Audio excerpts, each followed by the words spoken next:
has a story to claim. Sit back, listen to conversation between Terry Lynn and new authors on the rise, and let the journey begin.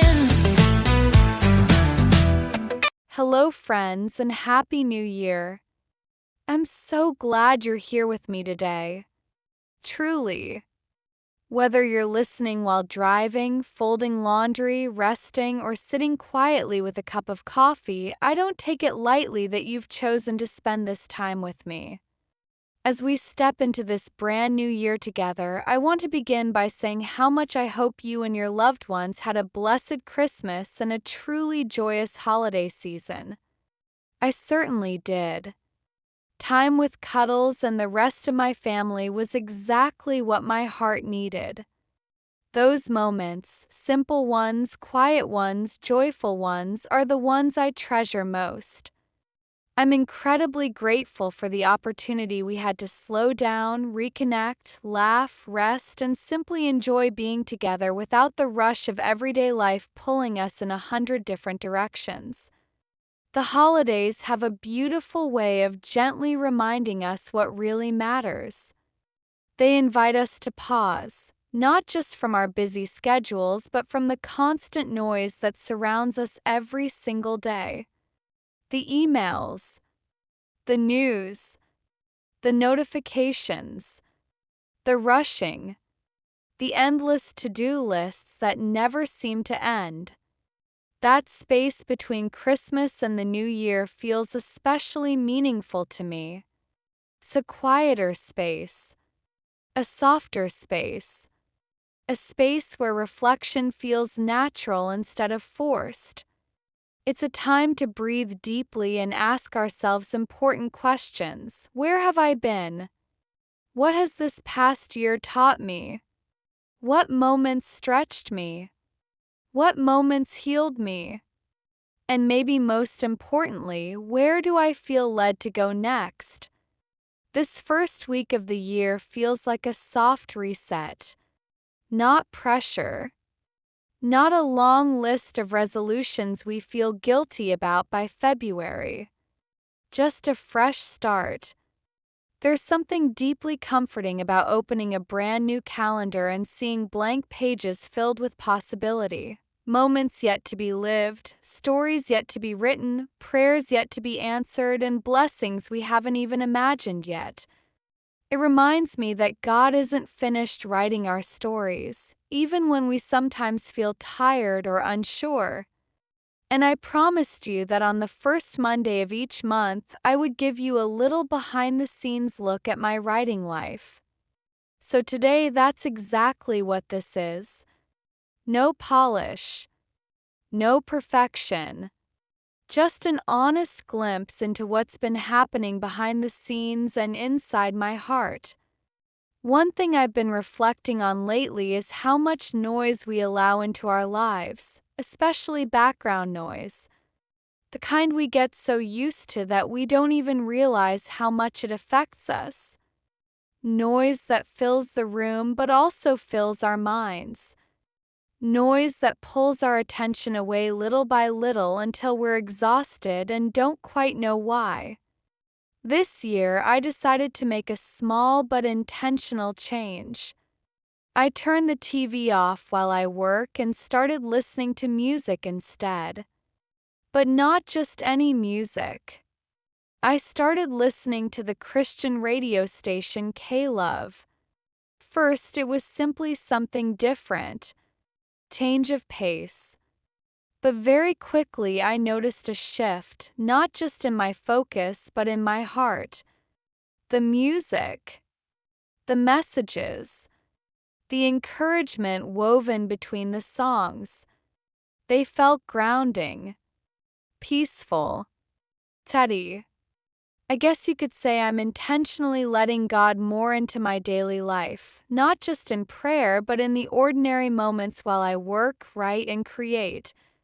Instead of noise that distracts or overwhelms, I'm choosing sounds that uplift, songs that remind me who I am. While I work, I find myself calmer, more focused, and more present. My thoughts feel clearer. My creativity flows more naturally. Even my breathing feels different. It's amazing how something as simple as what we listen to can shape not only our thoughts but our spirit. Then at night, I've created another routine that I've truly come to enjoy. I listen to The Delilah Show. There's something incredibly comforting about ending the day with love stories and love songs. Hearing people share moments of connection, forgiveness, second chances, hope, and joy reminds me that kindness and love are still very much alive in this world, no matter what the headlines say. Those quiet nighttime moments have become a way for me to unwind, reflect, and gently let go of the day. They help me release whatever I'm carrying and prepare my heart for rest. And honestly, they've been such a blessing in ways I didn't expect. Sometimes we think letting God into our lives has to be something big or dramatic, a huge moment, a life-altering event.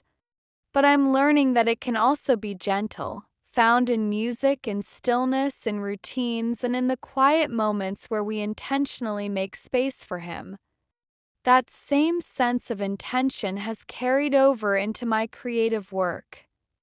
I'm currently putting the final touches on my 5th book, Does Anyone Know My Language? This book is especially close to my heart because it tells the story of a nonverbal girl who uses sign language to communicate and is searching for a friend who understands her language. In many ways, this story reflects my own life. I too use sign language to communicate. I know what it feels like to want to be understood, to be seen, and to connect with someone who truly understands your way of communicating. Writing this book has been deeply personal, emotional, and meaningful for me. It's more than just a story. It's a piece of my heart on the page, and it represents so many children and families who simply want connection and understanding. Watching everything come together, the words, the design, the final details, has been emotional in the best way. If all goes as planned, the book should be ready for pre-order by January 15th, and I truly can't wait to share it with you. December was also a very full and meaningful month for me. I had the joy of interviewing 8 new authors for my podcast, Conversations Between Terry Lynn and New Authors. Each conversation reminded me why I started the podcast in the first place, to encourage, uplift, and remind people they're not alone on their journey. Every author had a different story, different challenges, different victories, different seasons. But all of them shared perseverance, faith, and the courage to keep going even when things felt uncertain. Those conversations filled my cup in ways I didn't even realize I needed, and I know they'll encourage you too. So get ready. There are some truly inspiring episodes coming your way in the weeks ahead. And as I sit here writing this, I can honestly say I feel back on track, refreshed, recentered, and ready to dive back into the work God has placed on my heart. My creativity feels renewed. My purpose feels clearer.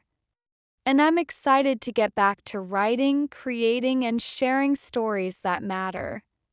So get ready, there is a lot of good stuff coming from me this year. As I step into this new year, my word continues to be intention. Being intentional about what I listen to, what I focus on, how I care for both my creativity and my faith.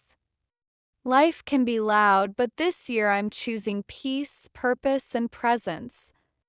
Thank you for being part of my journey, whether you've been here since the beginning or you joined along the way. Your encouragement, kindness, and support mean more than you know. Wishing you a year filled with hope, creativity, love, and many quiet blessings along the way. Okay, my listeners, tune in next week when I talk with Susan Howard and find out what she calls birthmarks. Until then, happy reading with your kiddos.